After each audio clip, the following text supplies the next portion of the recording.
അപ്പോൾ എല്ലാവരെയും നമ്മുടെ ഏറ്റവും പുതിയ വീഡിയോയിലേക്ക് സ്വാഗതം ചെയ്യുന്നു. ഞാൻ ഇന്ന് ഇവിടെ വിലയിരുത്തുന്നത് നമ്മുടെ പിണറായി സഖാവിൻ്റെ ഭരണത്തെക്കുറിച്ചാണ്. അതുകൊണ്ട് എൻ്റെ കണ്ടെത്തലുകളും വിശദീകരണങ്ങളും നിങ്ങൾ ശ്രദ്ധിച്ച് കേൾക്കുക. അഭിപ്രായങ്ങളും നിർദ്ദേശങ്ങളും കമൻറ്റിലൂടെ അറിയിക്കുക. അപ്പോൾ നമുക്ക് വീഡിയോയിലേക്ക് പോകാം. പ്രിയ പിണറായി സഖാവേ, താങ്കൾ ഈ കേരളം ഭരിക്കാൻ തുടങ്ങിയിട്ട് ഇത് രണ്ടാം ഊഴമാണ്. കേരളത്തിൻ്റെ ഭരണാധികാരിയാണല്ലോ താങ്കൾ. താങ്കളുടെ ഒന്നാം ഊഴം ഭരണം എങ്ങനെയാണ് താങ്കൾ വിലയിരുത്തുന്നത്? മികച്ച ഭരണമായിരുന്നോ? ഏറ്റവും മികച്ചതായിരുന്നോ? അതോ ശരാശരിയായിരുന്നോ? അതോ ശരാശരിയിൽ താഴെയായിരുന്നോ? ഏതായാലും മികച്ച ഭരണം ആയിരുന്നു എന്ന് എനിക്ക് അഭിപ്രായമില്ല. താങ്കളുടെ അഭിപ്രായം എന്താണ്? അതാണ് ഞങ്ങൾക്ക് അറിയേണ്ടത്, കേരളത്തിലെ പൊതുജനങ്ങൾക്ക് അറിയേണ്ടത്. അപ്പോൾ ഈ വിഷയം നമുക്ക് വിശദമായി ഇഴകീറി പരിശോധിക്കാം. വീഡിയോയിലേക്ക് പോകാം. പ്രിയ പിണറായി സഖാവേ, താങ്കൾക്ക് എന്ത് തോന്നുന്നു? താങ്കളുടെ ഭരണം മികച്ചതാണോ അല്ലയോ? താങ്കൾ ഒരു സ്വേച്ഛാധിപതിയുടെ ശരീരഭാഷയിലാണ് താങ്കളുടെ പെരുമാറ്റവും സംസാരവും ഇടപഴകലും ഭരണവും ഒക്കെ കൊണ്ടുപോകുന്നത്. ഭരണാധികാരി എന്ന് പറയുന്നത് തന്നെ തെറ്റാണ്. ഭരണാധികാരി എന്ന് വിശേഷിപ്പിക്കുന്നത് സ്വേച്ഛാധിപതികളെയാണ്.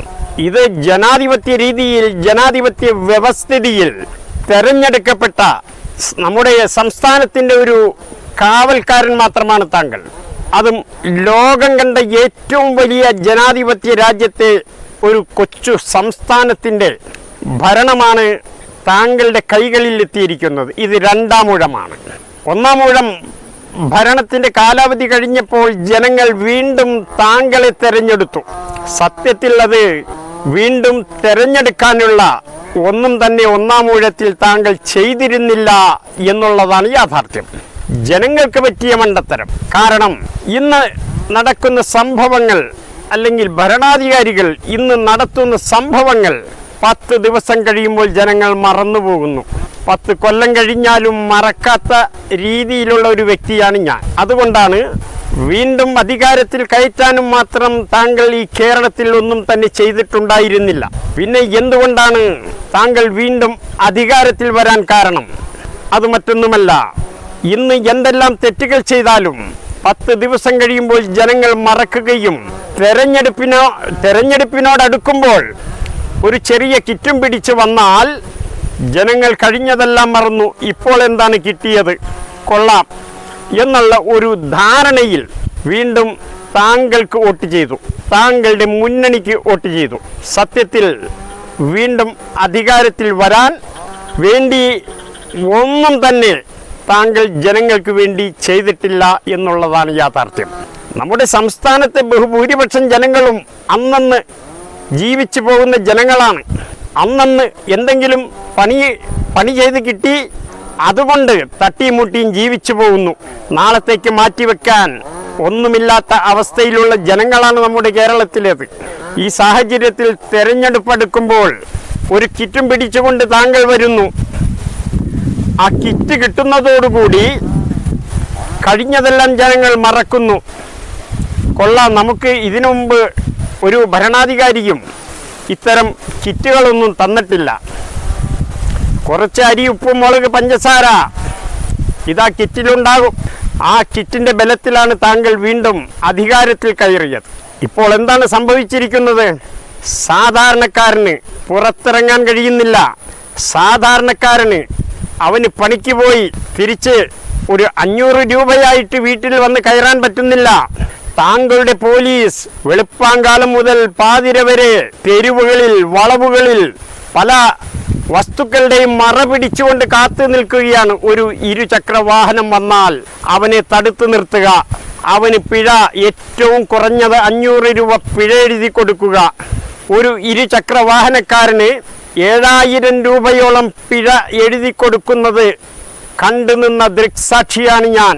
അതിന് പോലീസ് പറഞ്ഞ ന്യായീകരണം, ഒരു എൻഫീൽഡ് മോട്ടോർ സൈക്കിൾ, അതിൻ്റെ ഹെഡ്ലൈറ്റിൽ ഒരു എക്സ്ട്രാ ഫിറ്റിങ്സ്, ഒരു ഗാർഡ് കൊടുത്തിരിക്കുന്നു. സൈലൻസർ എക്സ്ട്രാ ഫിറ്റിംഗ് ആണ്.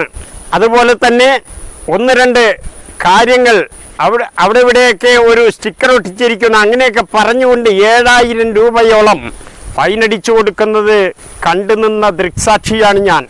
ആ വ്യക്തിയാണെങ്കിൽ ഒരു സാധാരണക്കാരനാണ്, ഒരു വ്യവസായിയോ വൻകിട ബിസിനസ് നടത്തുന്ന ആളൊന്നുമല്ല, ഒരു സാധാരണക്കാരൻ. അതും അടിച്ചു കൊടുത്തുകൊണ്ട് മോട്ടോർ വെഹിക്കിൾ ഡിപ്പാർട്ട്മെന്റ് ഉദ്യോഗസ്ഥർ പോയതിൻ്റെ പുറകെ ആ വ്യക്തി നിന്ന് കരയുകയാണ്. എന്നാൽ കൊടിയ സമ്പന്നന്റെ വാഹനങ്ങൾ പോകുമ്പോൾ ഈ പോലീസുകാർ മുഖം തിരിഞ്ഞു നിൽക്കുന്നു, പാവപ്പെട്ടവനെ തെരഞ്ഞു പിടിക്കുകയാണ്. ഇതെല്ലാം വരും തെരഞ്ഞെടുപ്പുകളിൽ, കേരളത്തിലെ നിയമസഭയിലേക്കുള്ള തെരഞ്ഞെടുപ്പാകട്ടെ, പാർലമെന്റ് തെരഞ്ഞെടുപ്പാകട്ടെ, താങ്കളുടെ പാർട്ടിക്ക് വലിയ അടി കിട്ടാൻ സാധ്യതയുണ്ട്. ഇനിയെങ്കിലും പാവപ്പെട്ടവന്റെ വേദന മനസ്സിലാക്കൂ മുഖ്യമന്ത്രി. പാവപ്പെട്ടവന്റെ പാർട്ടിയാണ് കമ്മ്യൂണിസ്റ്റ് പാർട്ടി എന്നല്ലേ താങ്കൾ അവകാശപ്പെടുന്നത്, താങ്കളുടെ പ്രവർത്തകരും നേതാക്കളും എല്ലാം അവകാശപ്പെടുന്നത്? ഇതാണോ പാവപ്പെട്ടവന്റെ പാർട്ടി? പാവപ്പെട്ടവന്റെ പാർട്ടി ഇങ്ങനെയാണോ പ്രവർത്തിക്കേണ്ടത്? പോലീസ് പറയുന്നത് എന്താണെന്നറിയാമോ? ഞാനുമായി അടുത്ത് ബന്ധമുള്ള ഒരു പോലീസ് ഉദ്യോഗസ്ഥൻ എന്നോട് പറഞ്ഞത് എന്താണെന്നറിയാമോ? ഓരോ പോലീസ് സ്റ്റേഷന്റെ സ്ട്രെങ്ത്തിനനുസരിച്ച് ഓരോ തുക വൈകുന്നേരം ആകുമ്പോഴേക്കും തെരുവിലൂടെ വേട്ടയാടി കണ്ടെത്തിയിരിക്കണം. ഓരോ മാസവും ഇത്ര ലക്ഷം രൂപ ഓരോ പോലീസ് സ്റ്റേഷനിൽ നിന്നും പിരിച്ചു കൊടുക്കണം. പോലീസുകാർ എന്ത് ചെയ്യും? കൊള്ളാവുന്നവന്റെ വാഹനത്തെ വെറുതെ വിട്ടുകൊണ്ട്, കൊള്ളാവുന്നവന്റെ വാഹനത്തിൽ ഇരിക്കുന്നത് മിക്കവാറും ഉന്നത വിദ്യാസമ്പന്നരും നിയമങ്ങൾ കൃത്യമായി അറിയാവുന്നവരും ഒക്കെയാണ്. അതുകൊണ്ട് അത്തരക്കാരെ ഒഴിവാക്കിക്കൊണ്ട് പാവപ്പെട്ടവന്റെ ഇരുചക്ര വാഹനം അത് കണ്ടാലറിയാം, പാവപ്പെട്ടവനെ കണ്ടാലും അറിയാം, അവന്റെ വാഹനത്തെ കണ്ടാലും അറിയാം. അവന്റെ വീട്ടിലിരിക്കുന്ന അച്ഛനും അമ്മയ്ക്കും കയറി വിളിച്ചുകൊണ്ട് പോലീസുകാർ ഭീഷണിപ്പെടുത്തുകയാണ്. ഒരു തെരുവ് ഗുണ്ടയുടെ ശരീരഭാഷയിലാണ് പോലീസുകാർ പെരുമാറുന്നത്. പേടിച്ച് വിറച്ചുകൊണ്ട് അന്ന് പണി ചെയ്ത് കിട്ടിയ പണം അവിടെ കൊടുത്തുകൊണ്ട് അവൻ വീട്ടിൽ പോയി അവനും അവന്റെ ഭാര്യയും മക്കളും പട്ടിണി കിടക്കുന്നു. ഇതാണ് അവസ്ഥ. ഈ സാഹചര്യത്തിൽ താങ്കൾ വീണ്ടും അധികാരത്തിൽ വരുമെന്ന് എനിക്ക് യാതൊരു പ്രതീക്ഷയില്ല. താങ്കൾ വീണ്ടും അധികാരത്തിൽ വരാൻ സാധ്യതയില്ല. താങ്കൾ ജനങ്ങളെ ദ്രോഹിക്കുകയാണ്. ജനങ്ങളെ ദ്രോഹിക്കുന്നതിനും ഒരു പരിധിയുണ്ട്. ലോകത്ത് ജനദ്രോഹം അടിച്ചുവിട്ട ഒരുപാട് ഭരണാധികാരികൾ ഉണ്ടായിട്ടുണ്ട്.